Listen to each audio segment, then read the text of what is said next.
Today we are going to discuss about a very essential activity which is called as communication or say organizational communication. Communication is a very vital activity of all the organizations. This is more true when we talk about the formal organizations.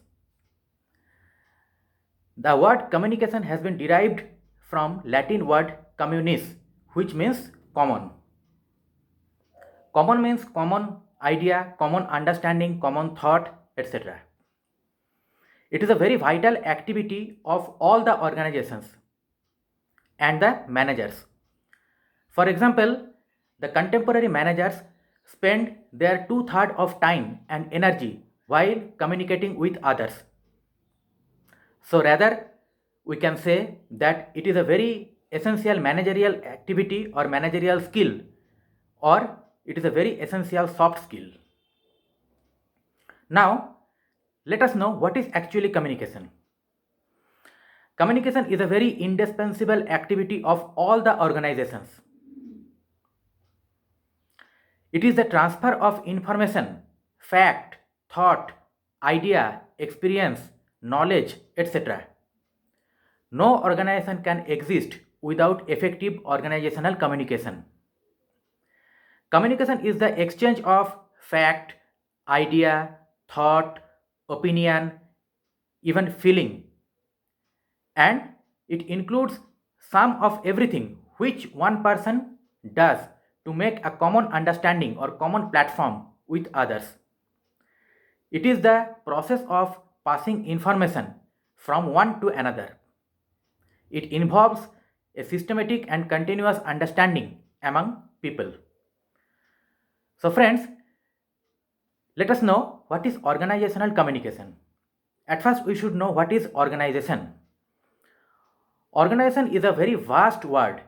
We can say that it is a structure, we can say that it is a process, or we can say that it is a relationship. Basically, it is the formal setup where a group of people are gathered to do the teamwork to achieve a common objective.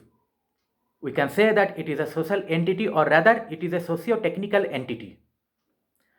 Now, when the communication is conducted in an organizational setup or organizational point of view, when it is discussed, it is called as organizational communication.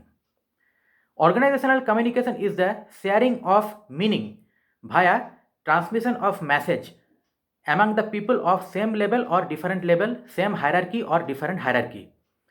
It is the exchange of information and convey of message between the people of one or different departments.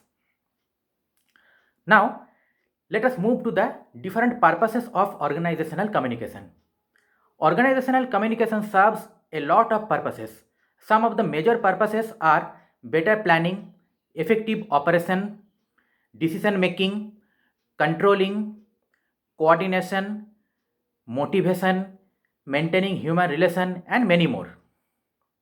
Now, let us move to the different aspects. During the process of communication, several entities come in the process, which are called as sender, receiver, message, the communication channel, encoding, decoding, feedback, and noise. Now, let us know them one by one. Sender is the person who sends the message or who creates the message. It is the source of the communication. And receiver is the person who receives the message. Suppose I am talking to you. I am the sender and you are the receiver of the message. Now message. Message is the most essential part of the communication. It is the content of the communication or the substance of the communication, or say communication matter. Next, communication channel. Communication channel is the mode of transmission where or by which the message propagates. For example, light, air, paper, etc. Air is the communication channel of the spoken communication and paper is the channel of the written communication. Next, encoding. Encoding is the essential activity of the sender of the communication. It is the activity of organizing the idea into symbol. Next, decoding. Decoding is again a very vital activity of the receiver. It is the activity of drawing meaning from the symbols. Next, feedback. Feedback is the reverse of communication. It is the response or reaction of the receiver to the sender. It is the reverse communication because the communication comes from sender to receiver and the response or feedback comes from receiver to sender. And noise. Noise is the disturbing element or it is the hurdles of the communication which decreases the communication effectiveness or makes it incomplete. Now, ladies and gentlemen, let us move to the different communication network. There are so many communication networks which are chain network, circular network, wheel network, free flow network, introverted V network and so on. The chain network is just like this. The communication moves in a scalar network or scalar chain. This person will talk to him, this person will talk to him in a scalar way. Now, circular network. Circular network is just like a circle. The message flows in a circular way. He will talk to him, he will talk to him, he will talk to him in this way. Next, wheel network. Wheel network is a network through a middleman. Suppose there will be a manager, 4 subordinates will be there, each of them will talk through the manager, means through the middleman. Next, free flow network. Free flow network means the network without any restriction. Anybody can talk to anybody. And next, inverted V network. Inverted V network means one person can talk to his senior and he can talk to his senior's senior, means super senior. He can talk to him and he can talk to him. He is the senior of this person. Now, friends, let us move to the method of expression of communication. It may be oral or written or non-verbal or a modern communication way, that is virtual communication. Oral communication is also called as verbal communication. Means it is the communication by the spoken word. For example, I am talking to you.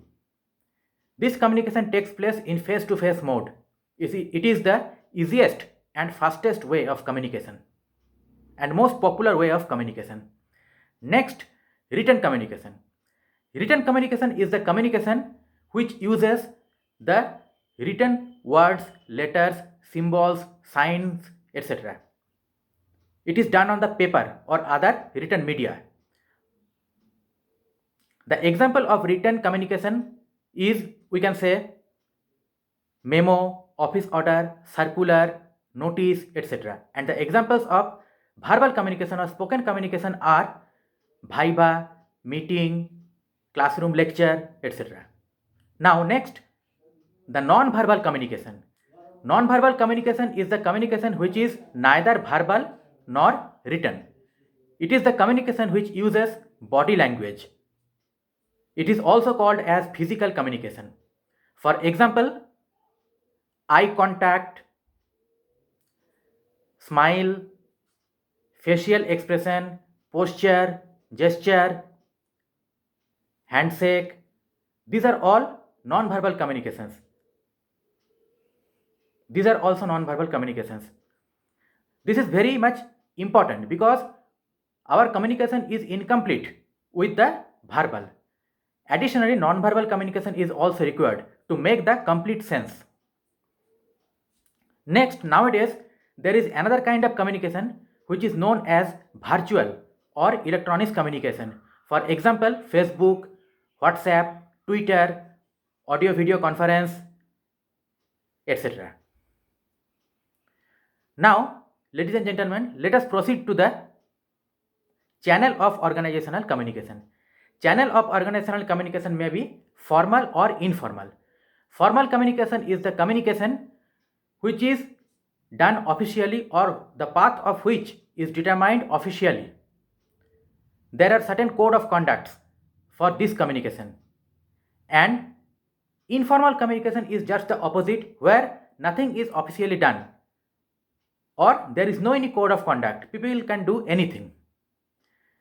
Informal communication is done in order to make social interaction or expression of emotion.